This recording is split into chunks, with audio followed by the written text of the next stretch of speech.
കാറ്റത്തെ കിളിക്കോടിൻ്റെ ഇനി വരാൻ പോകുന്ന ഒരടിപൊളി എപ്പിസോഡിൻ്റെ റിവ്യൂ ആണ് പറയാൻ പോകുന്നത്. ഇഷ്ടപ്പെട്ട ഈ ചാനലിന് സബ്സ്ക്രൈബ് ചെയ്ത് സപ്പോർട്ട് ചെയ്യാം.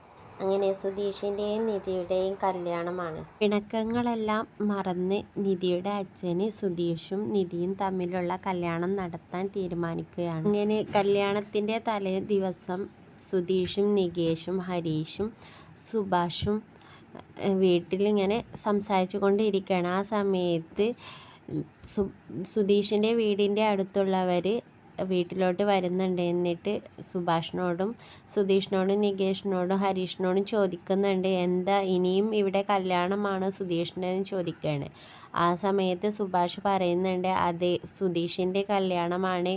രണ്ടാമത് നിധിയുടെ വീട്ടുകാർ തമ്മിൽ നടത്തിയിട്ടില്ലല്ലോ, അതുകൊണ്ട് അവർക്ക് ഒന്നും കൂടി അവർ തമ്മിൽ താലി കെട്ടുന്നത് കാണണം എന്ന് പറഞ്ഞിട്ട് അവളുടെ അച്ഛൻ നടത്തുന്നതാണെന്ന് പറയണം. അപ്പോൾ ഇതിലുള്ള ഒരാൾ ചോദിക്കുന്നുണ്ട്, റിസപ്ഷനൊക്കെ വെച്ചിരുന്നതല്ലേ, പിന്നെ എന്തിനാ ഇനിയൊരു കല്യാണം എന്തിനാന്നൊക്കെ ചോദിക്കുകയാണ്. അപ്പോൾ വീട്ടുകാരൊന്നും സമ്മതിക്കാതെയായിരുന്നു കല്യാണം എന്ന് ചോദിക്കുകയാണ്. ആ സമയത്ത് ദേഷ്യത്തോടു കൂടി സുധീഷ് പറയുകയാണ്, ഞങ്ങൾക്ക് ഇഷ്ടമുള്ള പോലെ ഞങ്ങൾ കല്യാണം നടത്തും, ചിലപ്പോൾ ഒരു വട്ടം കെട്ടും 2 വട്ടം കെട്ടും എല്ലാം കെട്ടും എന്ന് പറയണം. ആ സമയത്ത് സുഭാഷ് പറയുന്നുണ്ട്, എടാ മിണ്ടാതെ നിൽക്ക്.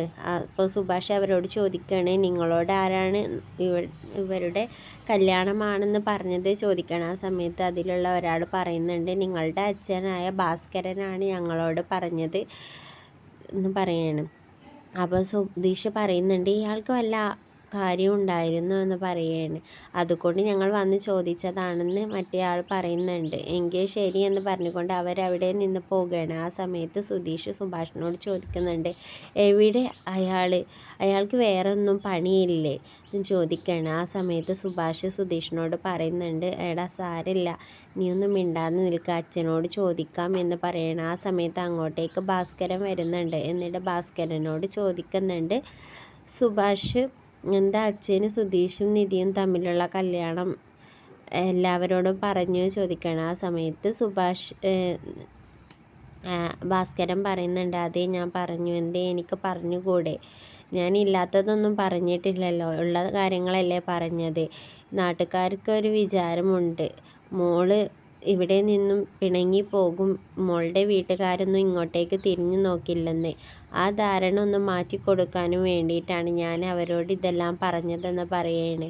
ആ സമയത്ത് നികേഷ് പറയുന്നുണ്ട്, സുധീഷേട്ടാ ഇനി ഇങ്ങോട്ടേക്ക് പോര്, നമുക്ക് ബാക്കി കാര്യങ്ങളെല്ലാം ഒരുക്കാം എന്ന് പറഞ്ഞുകൊണ്ട് അവരും ഉള്ളിലോട്ട് പോവുകയാണ്. പിന്നീട് കാണിക്കുന്നത് നിധിയുടെ അച്ഛനെയും രാജീവനെയും നിധിയുടെ അമ്മയാണ്. ആ സമയത്ത് രാജീവൻ പറയുന്നുണ്ട്, നാളെ കല്യാണം നല്ലതുപോലെ നടത്തണം എന്ന് പറയണം. ആ സമയത്ത് നിധിയുടെ അമ്മ പറയുന്നുണ്ട്, ഇതിൻ്റെ വല്ല കാര്യമുണ്ടോ എന്ന് ചോദിക്കുകയാണ്. ആ സമയത്ത് രാജീവൻ പറയുന്നുണ്ട്, അതൊക്കെ കാര്യമുണ്ട് എന്ന് പറയാണ്. പിന്നീട് കാണിക്കുന്നത് പിറ്റേ ദിവസം എല്ലാവരും കൂടെ അമ്പലത്തിലോട്ട് വരുന്നതാണ്. ആ സമയത്ത് നിധിയുടെ അച്ഛനും അതുപോലെ അമ്മയും ചേട്ടനും ചേട്ടത്തിയും ഒക്കെ വരും. ആ സമയത്ത് നിധിയുടെ ഏട്ടന് ഇതൊന്നും ഇഷ്ടപ്പെടുന്നുണ്ടാവില്ല. നിധിയുടെ ചേട്ടൻ ചോദിക്കും, ഇതിൻ്റെയൊക്കെ വല്ല ആവശ്യം ഉണ്ടായിരുന്നോ, അച്ഛന് വേറെ ഒന്നും പണിയില്ലാത്തത് കൊണ്ടാണെന്ന് പറയും.